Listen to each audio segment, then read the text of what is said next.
우리는 지금 인간 죄악의 상태, 즉 일반 자연인들에 대한 상태를 다루고 있습니다. 우리도 원래 이러한 죄악의 상태에 있었는데 우리는 지금 예수 그리스도의 구속으로 말미암아 죄사함을 얻었고, 그리고 성령으로 말미암는 새 생명이 우리에게 임함으로 말미암아 우리는 지금 내가 아닌 내 안에 계신 그리스도의 생명으로 살 수 있는 그런 특별한 신분을 가진 영광스러운 그런 사람들이 되었습니다. 지금 저희들이 다루고 있는 것은 지금 우리가 구원을 받기 전의 상태에 대해서 다루고 있는데요. 그래서 그 상태는 죄의 상태다. 죄의 상태다. 그래서 지금까지 그 죄악의 상태에 대해서 우리는 다뤘고, 오늘 그 죄의 상태는 비참의 상태다. 하나님의 그 진노 아래 있는 상태다. 그것을 다룰 것이며, 또 그리고 지금 그 불신자들의 상태는 스스로 의로워질 수 있는 그러한 상태가 될 수 없어서 불능의 상태다. 스스로를 구원할 수 없는 상태며 스스로 하나님과 화목할 수 있는 상태가 아닌 그런 불능의 상태인 것을 오늘 다루도록 그렇게 하겠습니다. 그래서 오늘 2번 그 인간의 죄의 본성의 상태 중에서 이제 이 비참의 상태부터 오늘 다루도록 하겠습니다.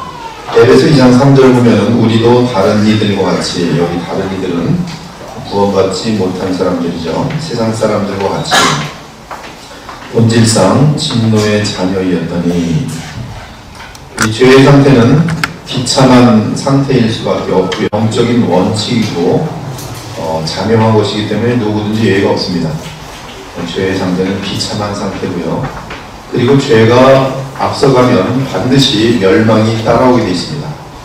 교만이 앞서가면 패망이 따라오게 되어 있고, 죄가 앞서가면 하나님의 심판이 반드시 뒤따라오게 되어 있습니다. 그래서 이 죄와 멸망은 서로 밀접하게 연결되어 있고요. 성령께서는 이 영원한 멸망을 부패라고 말씀하십니다. 그래서 갈라디아서 6장 8절인데 자기의 육체를 위하여 심는 자는 육체로부터 썩어질 것을 거두고, 그리고 성령을 위하여 심는 자는 성령으로부터 영생을 거두리라. 갈라디아서 6장 8절인데 여기 보면은 육체와 성령이 대조가 되고 있고 썩어질 것과 영생이 대조가 되고 있습니다. 분명하게 그것이 대조가 되어 있으면서 바로 이 썩어질 것을 거두는 것이 하나님의 어떤 진노와 또한 심판의 것을 보여주고 있습니다. 사도 바울은 에베소서에서 그들의 본성적인 실제 상태, 즉 죄와 허물로 완전하게 죽어있는 상태에 대해서 말합니다. 너희가 원래 죄와 허물로 죽었도다. 이것이 일반 모든 사람들의 상태입니다. 본질상 진노의 자녀이다. 완전한 부패 상태에 있고, 그 부패 상태는 썩어질 것을 거두게 되는 그러한 진노의 자녀이다. 이렇게 지금 얘기하고 있습니다. 그러므로 지금 이 성경 구절들은 갈라디아서, 에베소 2장 이 모든 내용들은 죄의 상태는 필연적으로 진노의 상태, 허망의 상태, 그리고 일을 가는 상태에 이를 수밖에 없음을 성경은 알려주고 있어요. 그 진노의 절정은 진노의 홍수가 죄인들을 영원히 뒤덮는 곳인 지옥이 되겠죠. 그래서 그 진노는 결국 하나님의 진노는 지옥에서 영원히 나타남으로 끝이 나게 됩니다. 영원한 것이죠. 본성적인 사람은 진노의 자녀여 죽음의 자식이고요. 그는 율법 가운데 죽어 죄책의 사슬에 매인 악인이며 어느 날 반드시 말 처형의 날까지 그의 착고에 든든히 묶인 범죄자입니다. 그것이 세상 모든 사람들의 지금 형편이라는 것이죠. 우리도 그런 불순종의 아들들이었습니다. 그래서 본성적인 사람은 불순종의 아들들이다. 어떤 사람이든지 간에 하나님의 진노 아래 있다. 그들은 전적으로 진노 아래 있다. 그러므로 아담의 자녀로 태어난 처음 순간부터 죄 중에 잉태되어 사악함으로 빚어진 부패한 자녀들이며 그 순간부터 진노의 자녀들이다. 그리고 모든 사람이 본성에 의해 진노의 자녀들이다. 창조주 형상을 인하여 가장 멋지고 훌륭한 작품이 만들어졌어도 그 형상이 죄로 인해 망가졌다면, 손상됐다면 하나님은 진노 가운데 그 작품을 산산조각 내실 것이고 또한 그렇게 하실 것이다. 아담은 범죄하였고 그에 속한 인류 전체가 죄의 효소로 부풀어졌기에 하나님의 진노의 영원한 불에 처하게 되었다. 이것이 이제 에베소 2장 그리고 갈라디아 6장 8절에 대한 성경 해석이 되겠습니다. 이제 토마스 보스턴은 이 성경 해석으로부터 교리를 끄집어냅니다. 첫째, 인간 본성의 비참의 상태에 대한 교리인데요. 이러한 지식이 없다고 하여서 그가 진노의 상태에서 벗어날 수 있는 것은 아니다. 당연하죠? 이것은 우리가 나는 죽음이란 걸 몰라 라고 죽음을 내가 지식을 인정하지 않는다고 해서 죽지 않는 것이 아니죠. 우리가 무지하다는 것이 그 사람을 이 진노의 상태에서 자유하게 할 수 있는 것은 아니에요. 난 하나님께서 날 그렇게 진노하실 줄 몰랐어. 그렇게 해서 그들은 지옥에 안 떨어질 수는 없습니다. 그래서 예를 드는 것이 이제 어떤 남자의 집에 불이 나서 그의 아내와 자녀들이 불길에 죽어가더라도 그 사람 전혀 모르고 있다면 염려하지 않을 것이죠. 사람 본성적으로 자신의 상태에 대해 지독하게 무지하다. 자신이 본성적으로 지옥으로 향하는 큰 길에 있다는 것을 깨닫지 못하는 한 하늘로 향하는 길을 찾지 못할 것이다. 그래서 그들은 분명히 지옥으로 향하고 있는데 나는 지옥으로 향하고 있는 걸 난 몰라 라고 해도 여전히 지옥에 떨어질 수밖에 없다는 것이죠. 진리입니다. 둘째는 어떤 외형적인 특권, 세상에서 대통령이든 무슨 돈을 몇 조를 갖고 있던 무슨 많은 수백만 명의 사람들로 하여금 지지를 받는 사람이든 상관없이 이 하나님의 진노의 상태에서 면제될 수는 없다. 아버지가 목사님이라고 해도 그것 때문에 무슨 진노의 상태에서 면제될 수 있는 것은 아니에요. 그렇죠? 반드시 어떠한 그런 구원을 받아야만 되는 그런 일이 있지 않으면 지옥에 떨어지는 것은 100%입니다. 또한 하나님의 진노는 세 번째는 타락한 모든 인간을 향한다. 예외가 없어요. 모든 인간이. 주는 모든 행악자를 미워하시며 모든 사람은 하나님의 미움 아래에 놓여 있어요. 왜? 그들은 본성적으로 뱀처럼 부패되어 있고 하나님을 반항하는 그런 반항심으로 가득 차 있기 때문에 하나님과 이 관계가 좋지 않습니다. 그래서 하나님의 진노는 모든 사람을 향하고 있어요. 하나님 마음 안에는 지속적으로 인간을 향해 타오르는 진노의 불이 있습니다. 그들은 주의 코에 연기로 주의 입으로부터 토에 대치는 미지근한 물과 같으며 회칠한 무덤이요 독사의 자식들이요 주를 진노하게 만드는 백성이다. 주께서는 그들은 모든 것을 싫어하신다. 왜냐하면 그 모든 것들은 그 마음 깊은 동기 속에서 바로 죄로부터 나오기 때문입니다. 도구로부터 나오기 때문에 교만으로부터 나오기 때문입니다. 믿음이 없는 불신자들이 하나님을 기쁘시게 하는 것은 불가능합니다. 왜? 믿음이 없이는 하나님을 기쁘시게 할 수 없기 때문에 주께서는 그들의 인격을 미워하시기 때문에 그들을 싫어하신다. 또한 그들의 최선의 행위들도 싫어하신다. 어린 양으로 제사 드리는 것은 개의 목을 꺾음과 다름이 없다. 그들이 행하는 것은 주께 가증한 것이다. 사람이 분노의 대상에게 등을 돌리듯 주께서는 본성적인 사람과의 교통을 거절하신다. 또한 하나님의 말씀 안에는 이 구원받지 못한 인간을 대적하는 진노가 그냥 전체가 달려 있습니다. 그리스도 밖에 있는 자는 본질상 진노의 자녀예요. 그렇기 때문에 그리스도 밖에 있는 자들에게는 성경은 처음부터 끝까지 하나님의 진노와 하나님이 선포하신 의로운 저주, 공의에 의한 저주가 성경은 쉴 새 없이 선포되고 있습니다. 주의 말씀은 인간의 타락한 본성과 함께하는 인간의 모든 행동을 정죄합니다. 율법은 완벽한 순종을 위한 규칙이지만 사람은 언제나 그 율법의 의를 이루는데 미달되죠. 그래서 죄가 된 것입니다. 따라서 율법은 사람이 행하는 모든 것을 죄악된 것으로 여기고 거절합니다. 율법은 그 율법의 내용에 의해서 이 율법을 이루지 못한 모든 것들을 향하여 하나님의 저주를 선언합니다. 무릇 율법 행위에 속한 자들은 저주 아래에 있나니 율법 행위로 저주받지 않으려면 어떻게 돼야 돼요? 항상 완전하게 율법을 지키면 돼요. 항상 완전하게 영원히. 그러나 인간은 죄인이기 때문에 그럴 수가 없는 것이죠. 그러므로 율법 앞에서 그들은 저주 아래 있을 수밖에 없습니다. 예외가 없어요. 날 때부터 정말 하나님의 마음을 가지고 한 번도 죄를 안 짓고 그래야만이 율법 행위의 저주 아래 있지 않을 수가 있는데 그런 사람은 없기 때문에 율법 행위에 속한 자들은 저주 아래에 있는 것이, 왜냐하면 기록된 바 누구든지 율법책에 기록된 대로, 여기 모든 일은 뭐냐면 마음으로부터 그리고 율법의 그 10가지에 대한 계명에 대한 모든 것을 상세하게 또 풀어놓은 모든 적용들, 이 모든 것을 완전하게 율법을 지키되 항상 지키지 아니하는 자는 저주 아래에 있는 자라 하였습니다.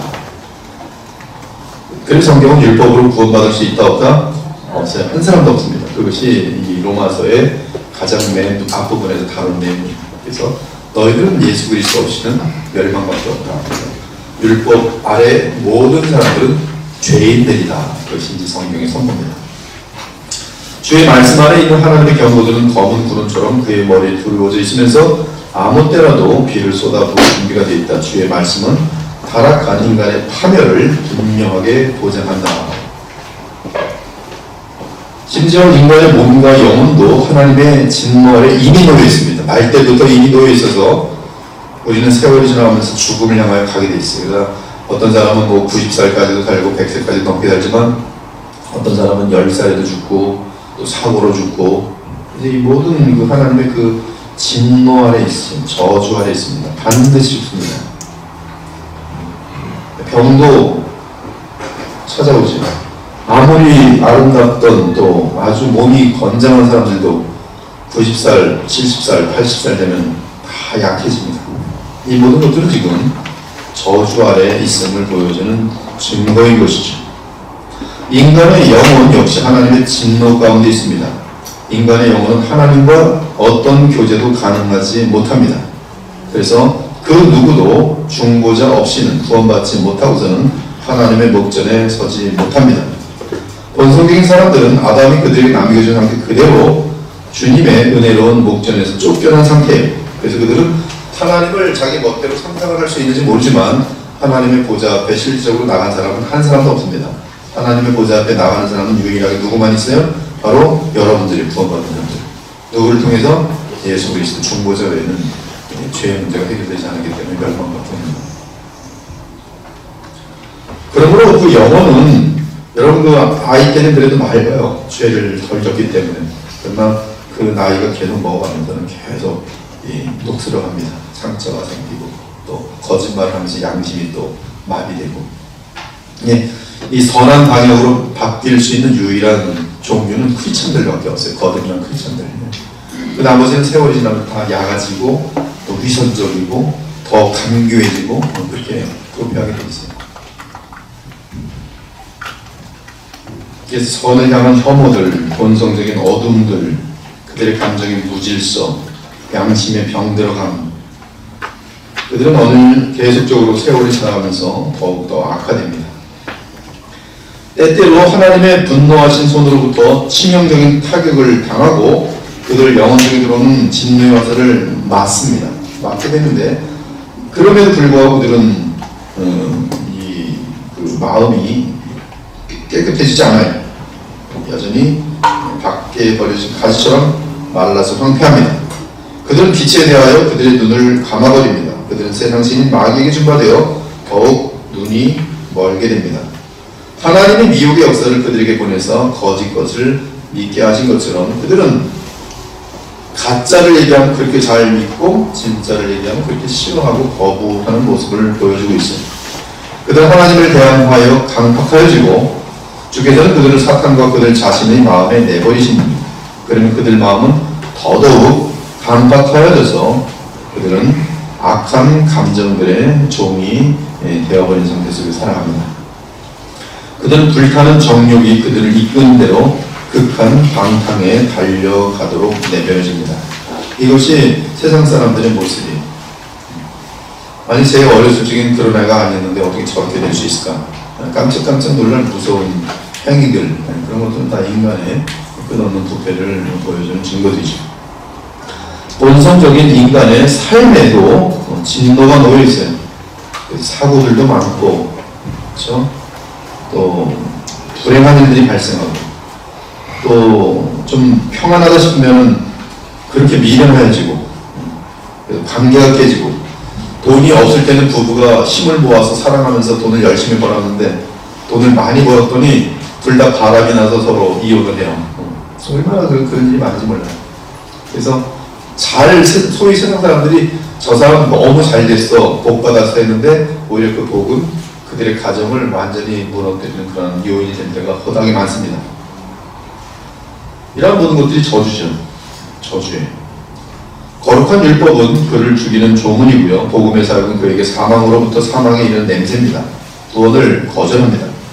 주의 만찬의 성례에서는 자기 죄를 먹고 마시고, 이 모든 것보다 더한 것은 예수님에 대해서 알아가면 알아갈수록, 들으면 들을수록 오히려 분노를 일으키고 부딪히는 돌과 걸려 넘어지게 하는 바위가 됩니다.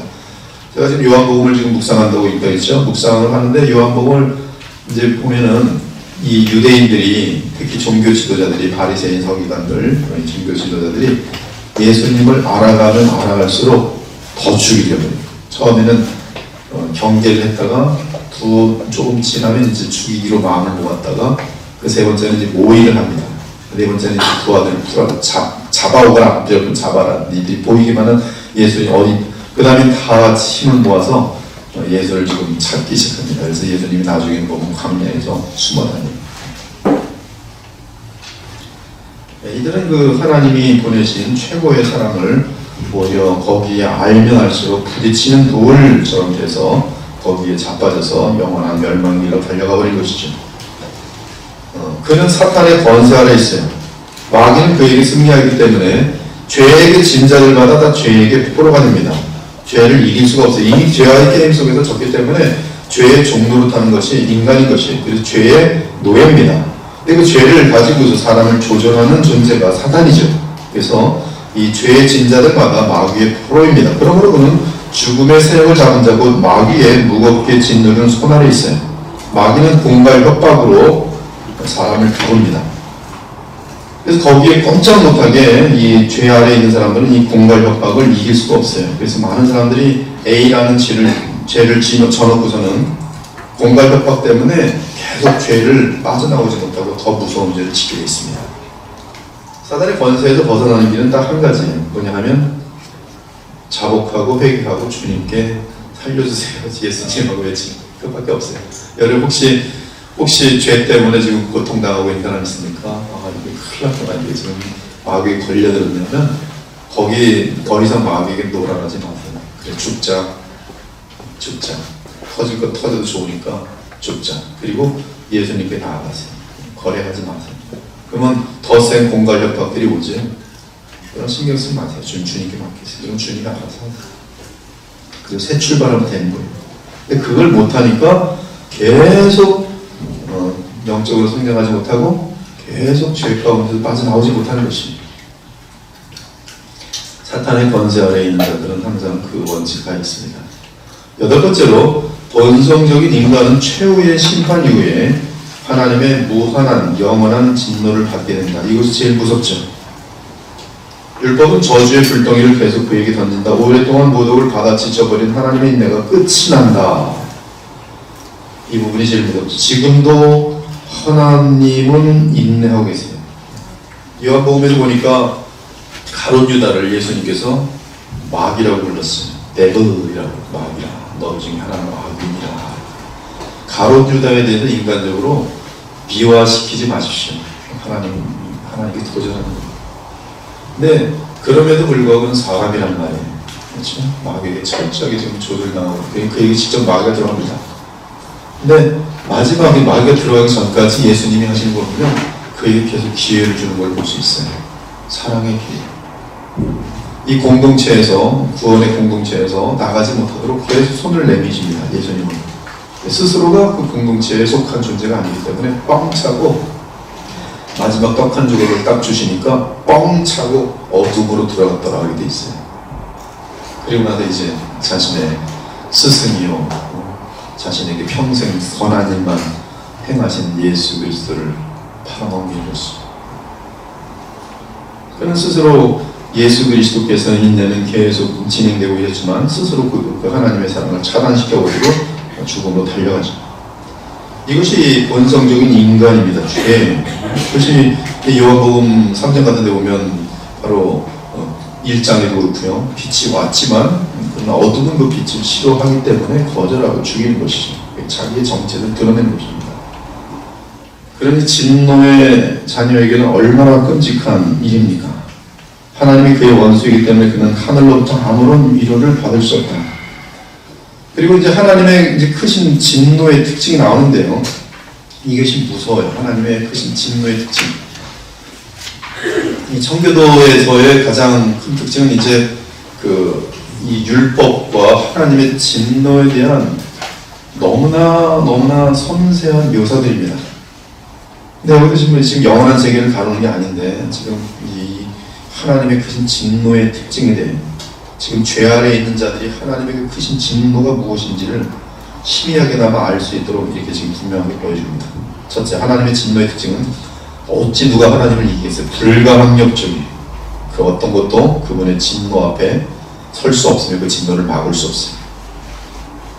타서 없어지면 얼마나 좋겠습니까?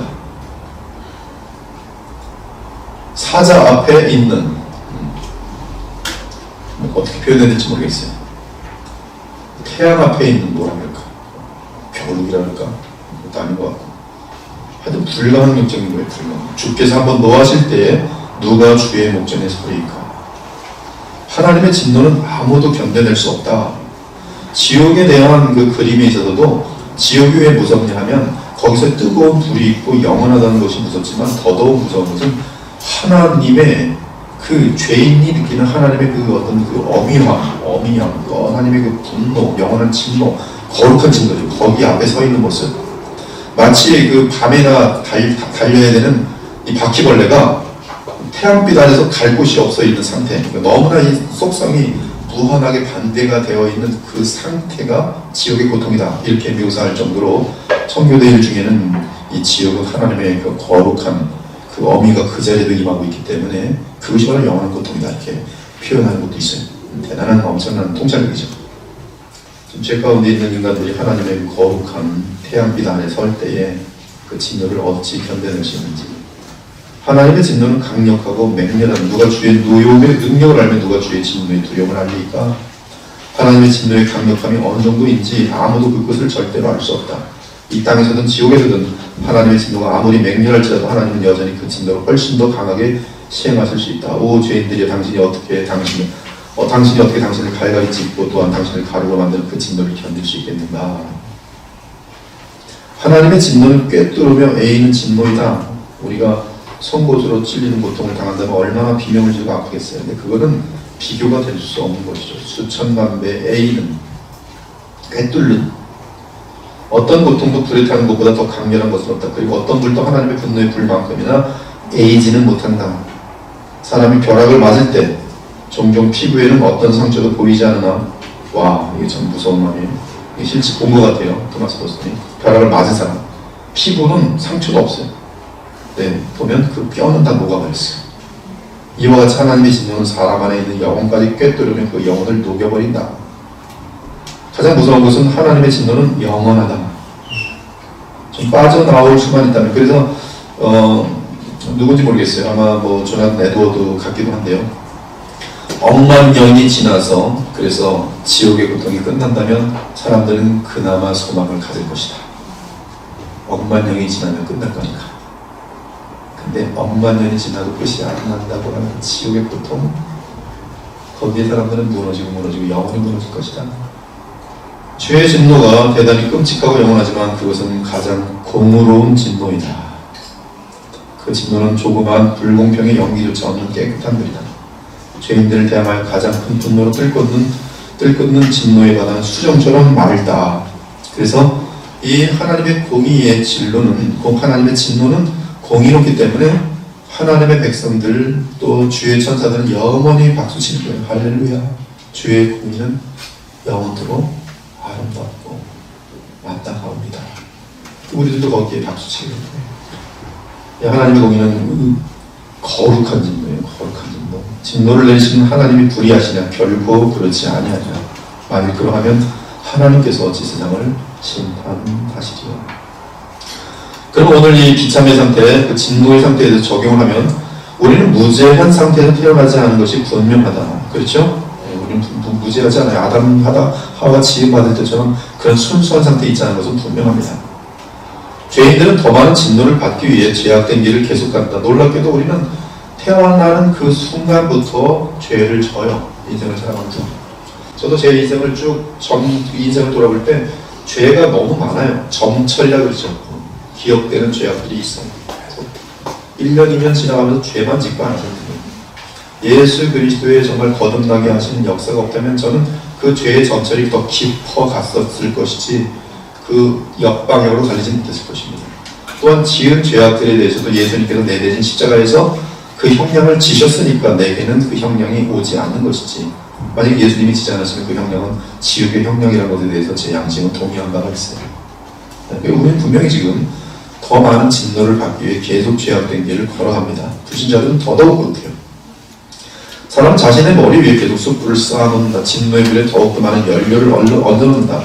사람들 보면 어찌나 매일매일 그렇게 무서운 죄를 짓는지, 텔레비전을 보면 상상을 초월해. 정치인들도 끝없는 죄를 짓고, 사업가들도 끝없는 죄를 짓고, 가정에서도 끝없는 죄를 짓고, 욕을 하고 때리고, 힘이 있어 보이는 사람들은 힘없는 자들을 그냥 발꿈치를 죽이고, 인간 취급도 안 하고, 부유한 사람들은 계속 부유해지고, 가난한 사람들은 계속 가난해지고, 공인은 이 땅에서는 그냥 바닥을 가고 있고요. 어찌나 죄가 무한하게 쌓이고 있는지 이 인류 역사는 무섭기가 한없어요.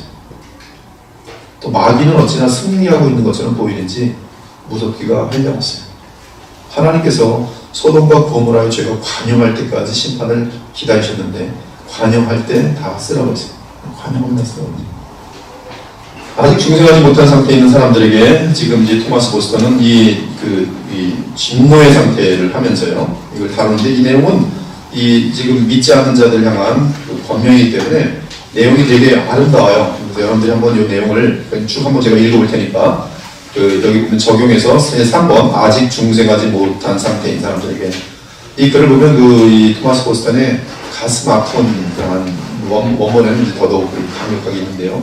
정말 그들 한 사람이라도 돌아오도록 하려는 그런 안타까움이 있어요. 제가 쭉 읽을게요.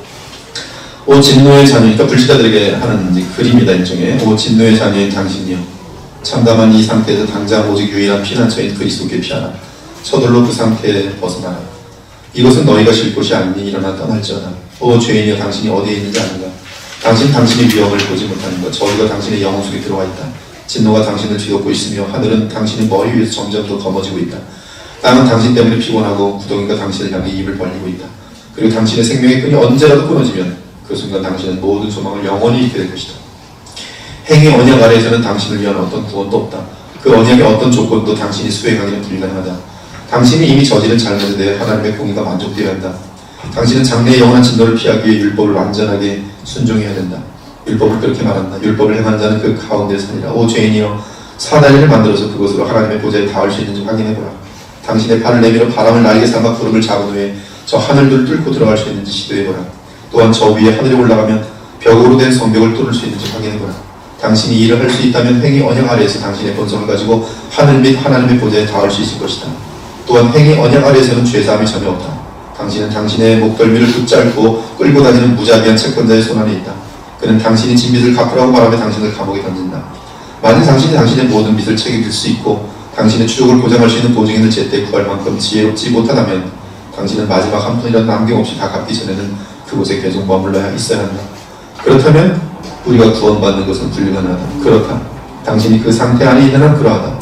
그러나 당신은 어둠의 왕국에서 하나님의 사랑하는 아들의 왕국으로 도망칠 수 있다. 행위 언약의 영역에서 나와 은혜의 언약의 영역으로 들어가라. 그러면 행위 언약의 그 모든 저주들이 결코 당신에게 미치지 못할 것이다. 당신의 지옥은 이미 시작되었다. 지옥이 하나님의 목전에 쫓겨나는 것이 아니면 무엇이겠는가? 저주를 받은 자들은 나를 떠나라. 당신은 당신이 임한 저주와 더불어 이미 하나님을 떠났다. 만일 당신이 회개하지 않는다면 지금 당신의 선택은 마침내 당신의 형벌이 될 것이다. 만일 그 상태가 지속되면 쌍난 지옥은 반드시 마침내 완벽한 지옥에 이를 것이다. 그러나 만일 누구든지 다가오는 진노로부터 도망하기를 원한다면 다음 과정을 잘 따르기를 부탁하며 간청한다. 조용한 곳으로 물러가서 당신의 비참함에 대해서 묵상하라. 이러한 비참한 상태에서 어떻게 내가 살 수 있을까? 이 상태에서 어떻게 죽을 수 있을까? 이 상태에서 어떻게 하나님의 심판대 앞에 설 것인가? 당신의 본성과 당신 마음과 삶의 죄를 심각하게 생각하라. 올바르게 진노를 볼 수 있는 것은 깊은 죄의식에서 흘러나온다. 자신이 참으로 지독하게 악하다는 것을 아는 자들은 그들 자신이 진노의 상속자들이라는 사실을 깨닫는데 큰 어려움이 없을 것이다. 이 문제에 있어서 하나님이 의롭다는 사실을 받아들여라. 이 문제에 대하여 하나님과 논쟁을 하며 올무에 걸린 야생소처럼 분노하는 것은 오히려 당신을 그 문제에 더 얽매이게 할 것이다. 주님 앞에서 영혼의 굴복은 진노로부터의 도피를 위해 꼭 필요하다. 하나님께서는 구원을 매매하지 않으실 것이며 오직 자신들은 주의 은총을 받기에 자격이 없다고 여기는 자들에게 거저 주실 것이다. 오 소망의 죄수들이여, 당신의 눈을 들어 주 예수 그리스도께로 돌려라.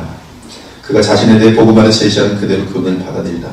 다른 이로서는 구원을 받을 수 없다. 하나님은 소멸하는 분이시다. 당신은 진노의 자녀이다. 만일 그 중보자가 하나님과 당신 사이에 개입하지 않으신다면 당신은 영원히 망한 것이다. 만일 당신이 안전해지려면 진노가 한 방울도 떨어질 수 없는 그 중보자의 그늘 안으로 들어오라. 이는 그분이 장래의 노하심에서 우리를 건지실 것이기 때문이다. 그분께서 제시하는 새 언약 안에서 예수 그리스도를 면접하라. 그는 예수님의 피가 당신을 향하여 타오른 진노의 불을 끌 것이다. 또한 당신은 그 어떤 진노의 폭풍도 뚫을 수 없는 그리스도의 의의 흰 예복을 입고 안전하게 될 것이다. 아멘.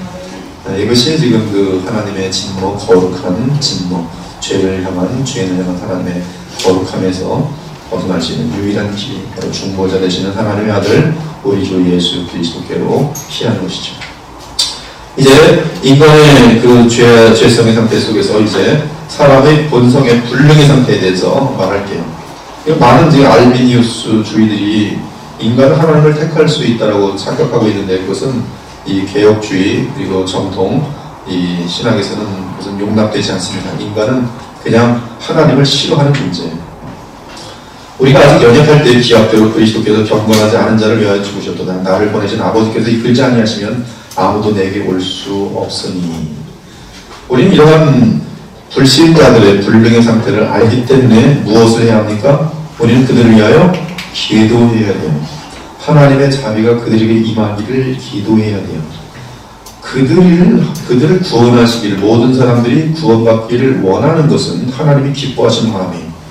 우리는 이 칼빈주의에 속하여서 예수님의 말씀 가운데서도 주님의 택한 양들이 있다는 것을 알지만 그것을 내 마음속에 새겨넣어서 누구는 택하였겠지, 누구는 택함을 받지 않았겠지, 이 생각을 하면서 기도를 가르쳐 하는 것은, 그것은 그 신의 경지에 나를 올려놓는 것과 동일한 것입니다. 그것은 교만 중에 교만이고 또 반대로 어리석음 중에 어리석음이에요. 하나님이 원하시는 것은 분명하게 하나님께서 택한 자가 있고 택하지 않은 자가 있지만, 하나님은 우리에게 어떤 마음을 원하시냐 하면 모든 사람이 구원받기를 원하는 마음을 갖기를 원하십니다. 아멘입니까? 네. 그래서 우리는 그 주님이 원하시는 그 마음을 가질 때 하나님이 대단히 기뻐하세요. 그래서 그 마음을 갖고 우리 가족 모두가 구원받기를 눈물로 기도하는 것을 하나님이 기뻐하세요. 자, 이 인간의 그 무능, 불능의 상태는 첫째, 부패한 죄인들은 율법을 이루어 구원받을 수 없다. 분명하죠? 죄인들은 율법을 이루어 구원받을 수 없어요. 그들이 행할 수 있는 것은 율법을 좀 지켜보려고 노력하는 것인데, 그러면 완전하게 지킬 수 있는가? 이미 불가능하죠. 이미 율법을 깨뜨렸으며, 앞으로 율법을 이룬다 할지라도 이룰 수 있는가? 이룰 수가 없어요. 그래서 그들은 율법으로 구원받을 수가 없어요. 둘째는, 부패한 인간은 그리스도 밖에 있는 상태로서 하나님께 용납될 만한 그 어떤 것도 할 수 없다. 부패한 인간은 그들이 선행을 한다 할지라도 하나님을 영화롭게 하기 위한 하나님과의 관계가 없는 존재이기 때문에 하나님께서 받을 만한 선을 할 수 없습니다. 여러분, 성경에서 또 이 우주에서 선의 기준은 하나님이세요. 인본주의가 아닙니다. 인간들에게 유익이 된다고 이 선이 아닌 것이, 바벨탑에서 인간들이 서로 싸운 게 아니었습니다. 바벨탑을 지키기 위한 사람들은 하나가 됐어요. 그러나 하나님 보실 때는 그것은 최고의 악이었습니다. 부패한 인간은 하나님께 용납될 만한 그 어떤 것도 할 수 없어요. 나를 떠나서는 너희가 아무것도 할 수 없습니다. 그 다음 셋째는, 부패한 상태에 있는 사람은 참으로 선한 것을 행하는 데 있어서 철저하게 무능한 상태에 있어요. 그렇다면 그가 어떻게 복음에 순종할 수 있겠는가? 복음은 가장 선한 것인데 복음에 순종할 수가 없어요. 그러므로 우리는 아까 이미 말씀드린 것처럼 그들을 향하여 기도하고 그들의 이 강한 그런 어떤 이 쇠빗장을 무너뜨리시는 하나님의 강력하신 역사가, 자비의 역사죠. 그것이 있어야만 됩니다. 그래서 그의 안에 그리스도의 형상을 이루기까지 해산의 고통을 하는 사람들에게서 그의 안에 좋은 소망이 생기지만 종종 아무런 결과가 생기지 않는다. 이만큼 그들은 부패하여 있고 선한 것을 좋아하지 않는다는 뜻입니다. 우리는 그렇기 때문에 더더욱 그들을 위하여 끊임없는 하나님의 자비와 역사를 구해야 되는 것입니다. 그 맨 뒤로 넘어가죠. 여기 무능에 대한 상태에 대해서는 뭐 여러분들이 뭐 철저하게 이해가 충분히 되었다고 보고요. 맨 끝에 본성적인 인간은 자신을 회복할 수 있는 능력이 전혀 없다는 사실을 인식하라. 당신은 하늘 아버지에 의해 이끌림을 받지 않는 한 그리스도께로 올 수 없다. 당신은 상실되었고 자신을 도울 수 없다. 오 그리스도와 그분의 승리하는 은혜의 절대적인 필요를 확신하라. 이것은 이제 신자들이 여러분들 이제 거듭난 사람들이 이러한 은혜가 누구에게 필요하다는 것을 인정해야 되는 거예요. 내 주변의 불신자들. 그래서 그들에게 이러한 은혜만이 그들을 돌이킬 수 있다는 것을 아는 거예요. 그래서 복음을 전할 때 그들이 알아들어요? 못 알아들어요? 못 알아듣고 우리는 아는 거예요. 지금 뭐 몰라요. 하나 모릅니다. 근데 우리는 왜 하는 거예요? 그들에게 보일 때 가장 미련해 보이는 복음을 전하는 거예요. 근데 이 복음에 누가 역사하면 되는 것이 성령께서 역사하실 때는 이것이 그들이 그때 무너지는 거예요. 쌓아 올렸던 그 어리석은 그런 어떤 성들이 무너지는 것이. 자, 이제 우리 30분 남았는데 이제 은혜의 상태로 이제 넘어가겠습니다. 은혜의 상태. 은혜의 상태는 이제 두 가지로 토마스 포스터는 보는데 한번 쫓아해보죠. 중생. 그리스도와의 연합. 네, 이 엄청난 게 최고의 실력자가 하나님 말씀에 대해서 굉장히 깊은 정통을 거의 뭐 정통을 했다고 보는데요. 근데 그러한 분이 지금 은혜의 상태에 대해서 얼마나 많은 얘기를 할 수 있겠습니까? 근데 두 가지를 얘기해요. 하나는 뭐냐면 중생, 그리고 하나는 그리스도와의 연합이에요. 그것이 지금 우리에게 가장 소중한 것이라는 것이죠. 여러분 신학적인 용어로 유니언 위드 크라이스트, 그리스도와의 연합이라는데 이 그리스도와의 연합이 성경 용어로는 in Christ, 그리스도 안에서 그것이 연합이란 말이에요. 우리 인간들끼리 얘기로 하면 여러분 어려운 개념들을 이렇게 쉽게 얘기해 주는 것을 고마울 줄 아세요. 저도 연합이라는 것에 머물러 있어서 맨날 피상적인 연합, 말은 멋있죠. 말만 멋있게 하고 끝나는 거예요. 근데 연합이 뭔지 아십니까? 연합은 너무나 쉬운 거더라고요. 연합은 너무 사랑하는 게 연합이에요. 사랑하는 게. 즉 우리의 신앙생활이라는 것은 예수님과 사랑에 빠지는 거예요. 그게 연합이에요. 그리고 인크라이스트예요. 근데 그분에게 사랑에 빠지기 위해서는 성경을 뭘 제시하냐면 상상하에 빠지지 말고 그분이 누군지 알면 빠지게 된다고 하고 있어요. 즉 예수님이 누군지를 성경이 묘사하는 대로 알아가면 알아가고 내가 그분의 믿음과 함께 삶 속에서 체험되어질수록 그분을 향하여 무엇을 할 수밖에 없도록 되어 있냐면 fall in love with Jesus Christ, 예수 그리스도와 사랑에 빠질 수밖에 없도록 되어 있어요.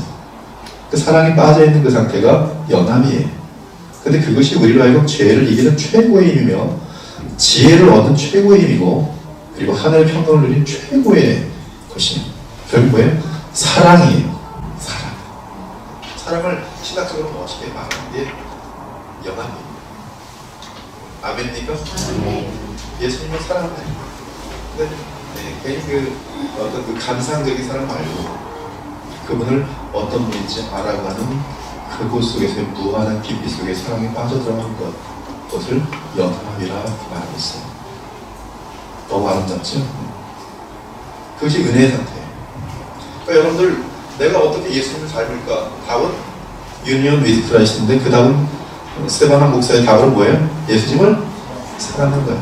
어떻게 사랑한다고요? 감상적인 사랑이 아니라 그분을 알아감으로. 베드로 후서 3장에 보면 그리스도를 아는 지식에서 자라가라. 이 지식은 인격적으로 그를 알아가는 것을 얘기해요. 즉 예수님을 인격적으로 알아가면 알아갈수록 우리는 유니언, 그 연합의 깊이가 더욱더 깊어져요. 한마디로 말하면 사랑이 깊어져요. 그럼 그것이 모든 것에 열매가 돼요. 요한복음 15장에 보면 그쵸? 가지가 나무에 붙어 있으면 어떻게 붙어 있는 거예요? 사랑으로 붙어 있어요. 나의 계명을 지키는 자라야 나를 사랑하니라. 주의 계명을 지키는, 주의 계명이 뭐예요? 요한복음 14장에 보면 사랑입니다. 죽도록 사랑하는 거예요. 죽도록 주의 백성들을 사랑하는 거예요. 요한일서 보면 너희가 나를 사랑한 같이 내가 너희를 사랑한 같이 너희는 너희끼리 서로를 위하여 죽을 만큼 사랑하라.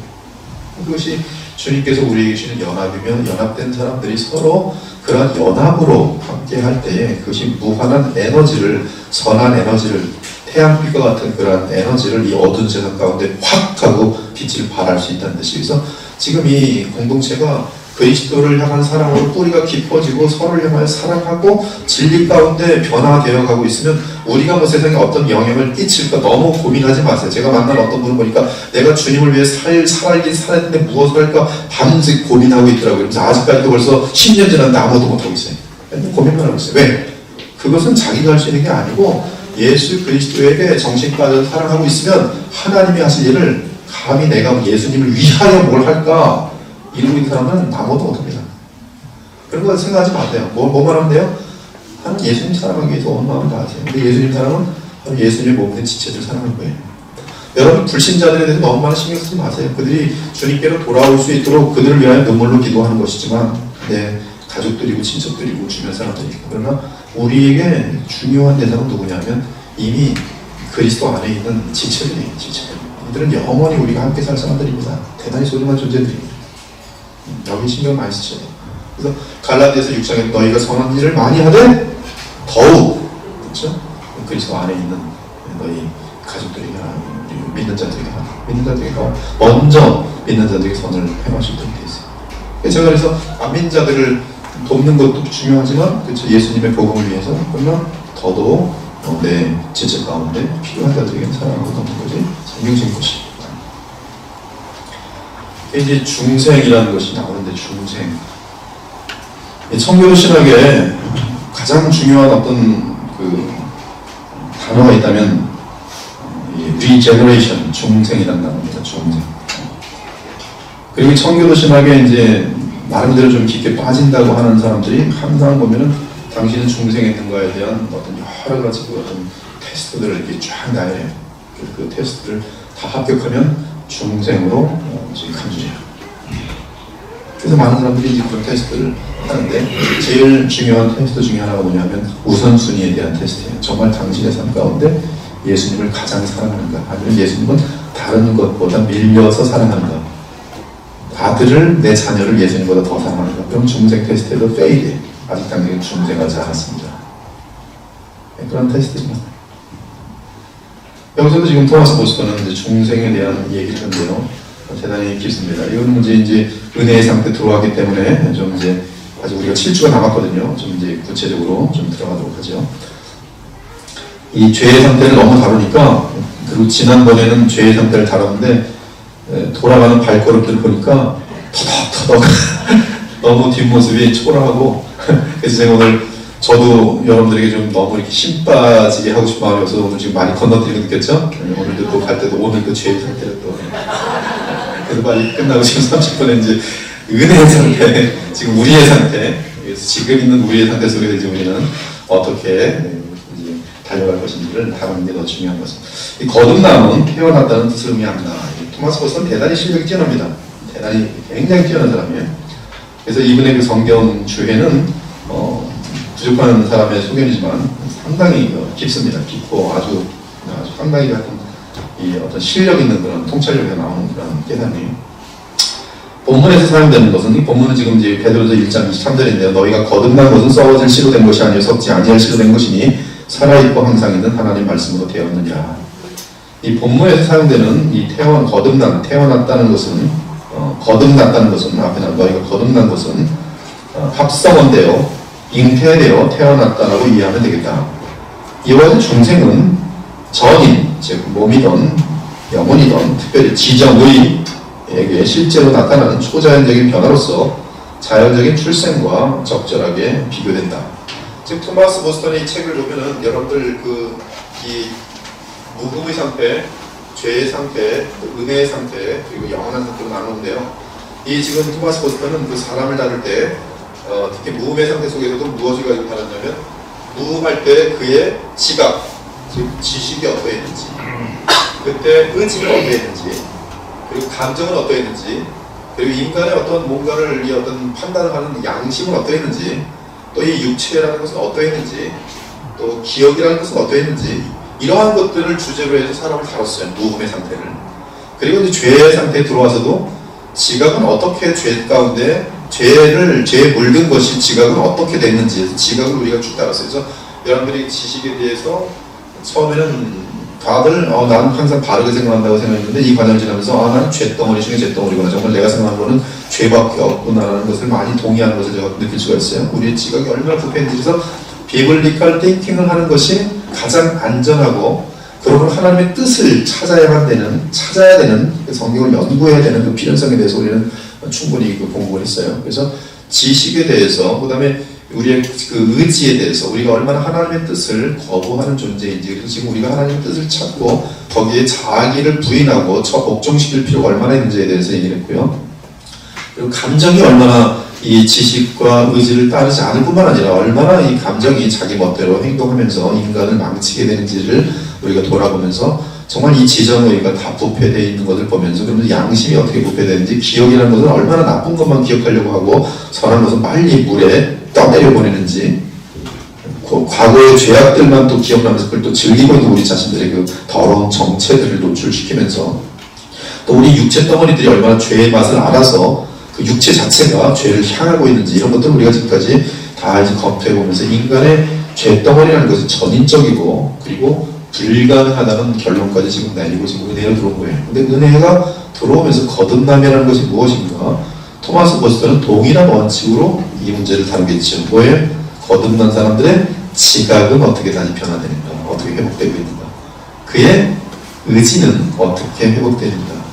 그래서 이 거듭난 상태 속에서는 이제 하나님의 말씀에 순종하기로 다짐을 하고 결단을 하고 시작하지만 나의 과거에 죄에 물든 의지는 얼마나 하나님을 대항하였던가 해서 둘이 뭐가 있을 수밖에 없어요? 갈등이 있게 되겠죠. 내 안에서 거듭난 사람. 거듭난 사람이 이러한 나의 뜻과 하나님의 뜻을 따르라는 내 속에 있는 생명력과의 싸움 속에서 주의 뜻을 따르려면 어떻게 돼야 돼요? 항상 답은 self-denial, 자기를 부인하는 것이, 자기를 부인할 때 주의 뜻이 나를 통해서 나타나요. 나는 저 사람에게 지금 내 옛날 성질 같았으면 그냥 같이 한번 욕을 바가지 해주는 건데 내 다른 쪽에서 성령께서 그렇게 하지 말고 그를 왜 기도하라 그래요.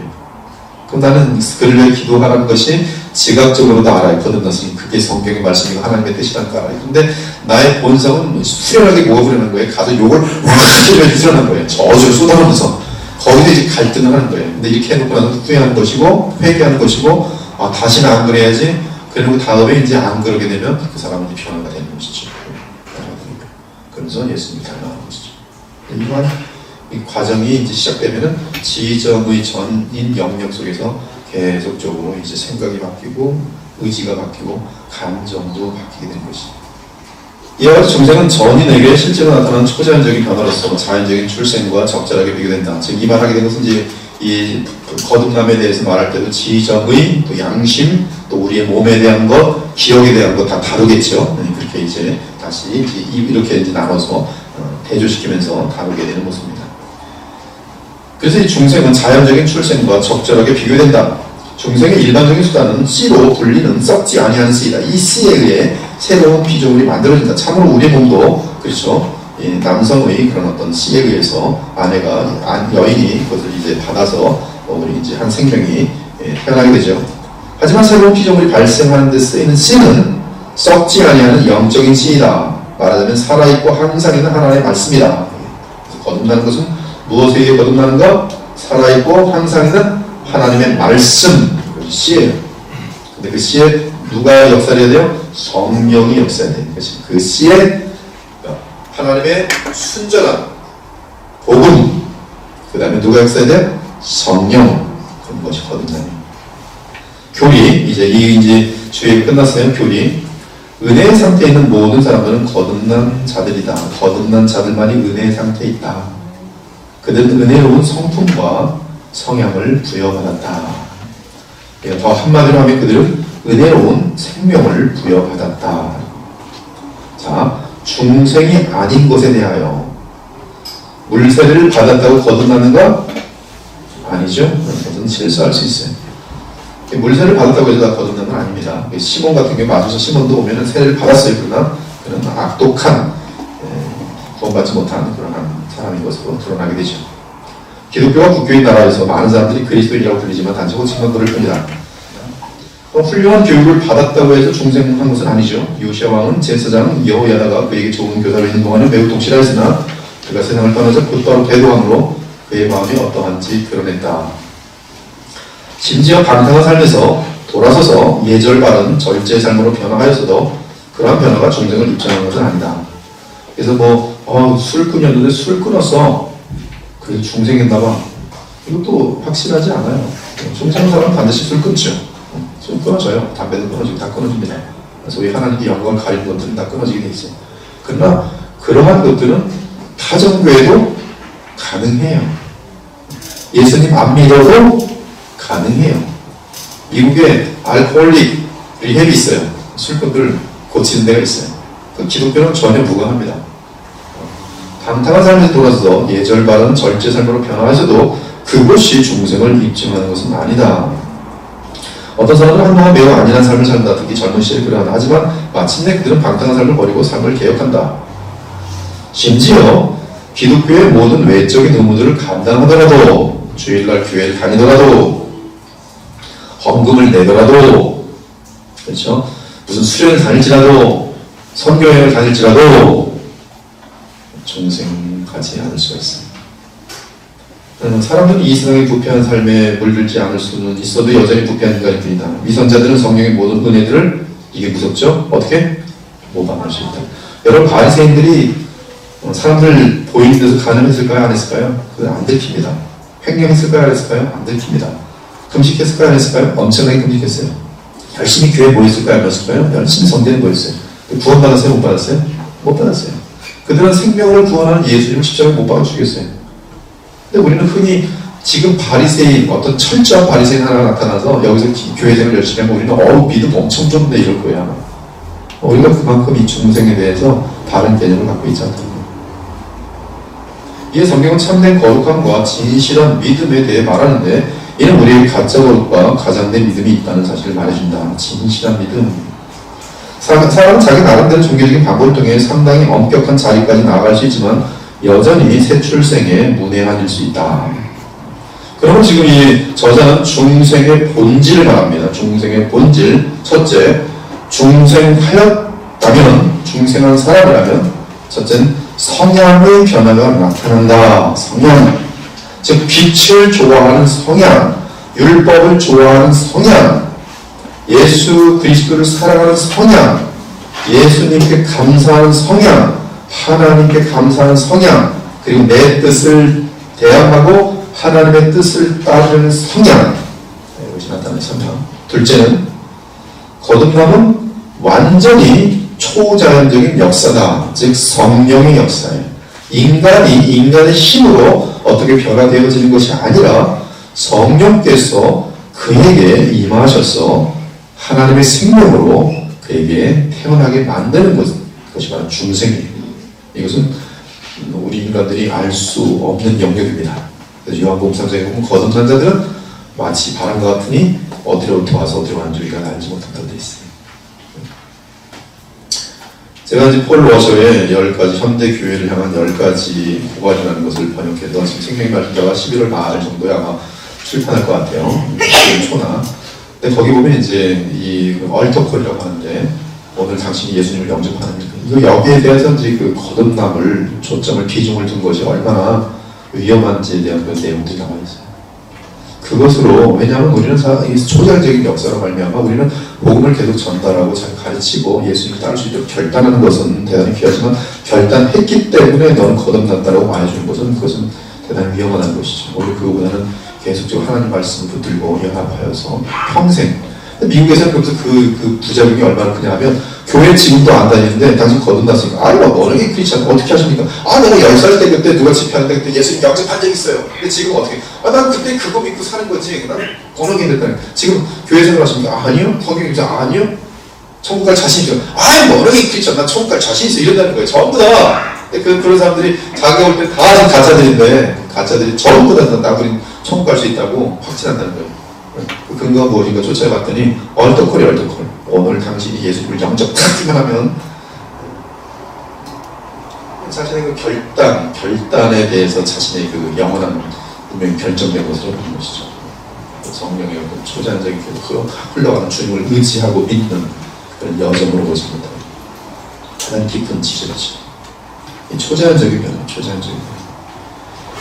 특히 중생은 우리가 생명을 받았기 때문에 그 생명의 주인 되시는 예수 그리스도, 그것은 나아가 하나님의 자녀로서 이제 변화되어지는 것이 뚜렷한 것이죠. 그러니까 대상이, 우리가 닮아가는 대상이 굉장히 뚜렷해요. 누구예요? 예수 그리스도. 그래서 하나님의 아들, 하나님의 자녀예요. 그러므로 교회는 불신자들을 예수님 믿게 만드는, 즉 단번에 발생하는 거듭남의 역사를 위해서 우리는 분명히 전도해야 돼요. 그리고 결단하도록 해야 돼요. 그러나 그 결단한 자들로 하여금 지속적으로 계속 예수님을 의지하도록 인도해주면서 예수님을 닮아가야만 이 닮아가는 거룩한 형상을 통하여 너가 거듭났음이 참으로 사실이었구나라고 말해줄 수도 있어요. 그러나 뒷부분이 없을 때는 안 되는 거예요. 그러니까 이 부분이 있도록 처음부터 계속 인도해줘야 되는 것이죠. 예수님을 믿게 하고, 그리고 두렵고 떨림으로 구원을 이룬다는 뜻이 아니라 두렵고 떨림으로 네가 그 구원을 이루어갈 때에 열매가 맺혀짐으로 너의 그 결단과 믿음이 참 결단이었으며 믿음이었다는 사실이 이곳으로 말미암아 프로브가 되는 것이지, 그때 나의 어떤 단일적인 것에 의해 되었다는 것이 아니라는 사실을 보여줍니다. 예수님께서는 열매로 알리라 했어요. 열매로 알리라. 그 믿음이 진짜인지 가짜인지 열매로 알리라. 그러므로 여러분들이 진짜라면 열매를 보여주세요. 율법적인 열매 말고 생명의 열매, 원수까지 사랑하는 사랑의 열매, 그리고 변화되어진 열매. 그것이 거듭남의 몇 가지 현상 중에 하나입니다. 계속 다음 주에 계속 중생의 모양들을 알아보겠습니다. 기도하겠습니다. 하나님 감사합니다. 오늘 드디어 저희들 은혜의 상태에 들어왔습니다. 저희들 모두가 은혜의 상태에 있는 자들임을 알고 있습니다.